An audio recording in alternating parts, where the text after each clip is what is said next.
Is there a particular plan to actually accelerate this process? You know that they are stopping the second package, that we have come to an agreement. We are of the view that we will have the results of what we've done this year will be shown next year.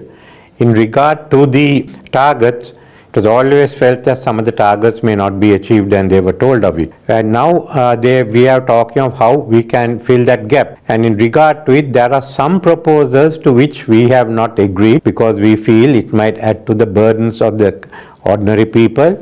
The IMF has asked us to come up with alternate proposals. Before I left, the alternate proposals were given to them, but they were leaving the next day. But sorry for interrupting, but you do have an historical and serious problem with tax evasion, and this cannot be news to you since you've been in power 6 times. I am the first one to admit that. And we say that we have to need a new revenue authority. I brought it up in 2003, and I lost the election, 2004.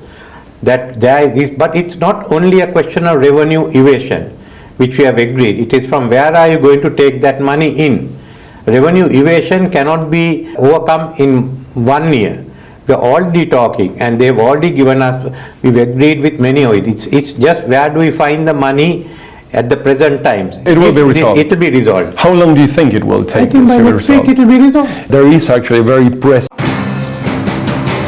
The opposition leader raised questions over the delayed second tranche of the IMF-supported program. When will Sri Lanka be able to access the second tranche of the IMF's extended fund facility?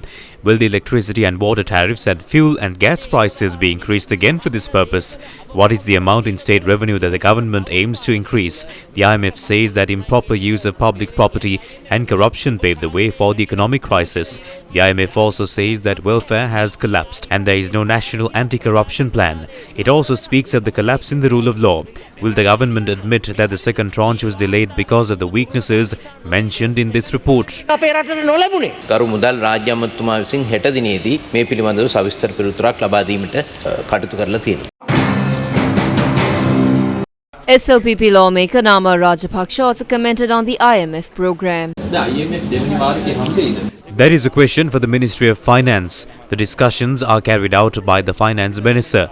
However, we feel that the tariff and prices are being increased under the guise of the IMF program. Instead of depending on the IMF, we should focus on the domestic economic mechanisms. We made a request from the President as a party. We also hope to produce a series of proposals. We hope that proposals that would develop the household economy and the village economy will be included in the budget.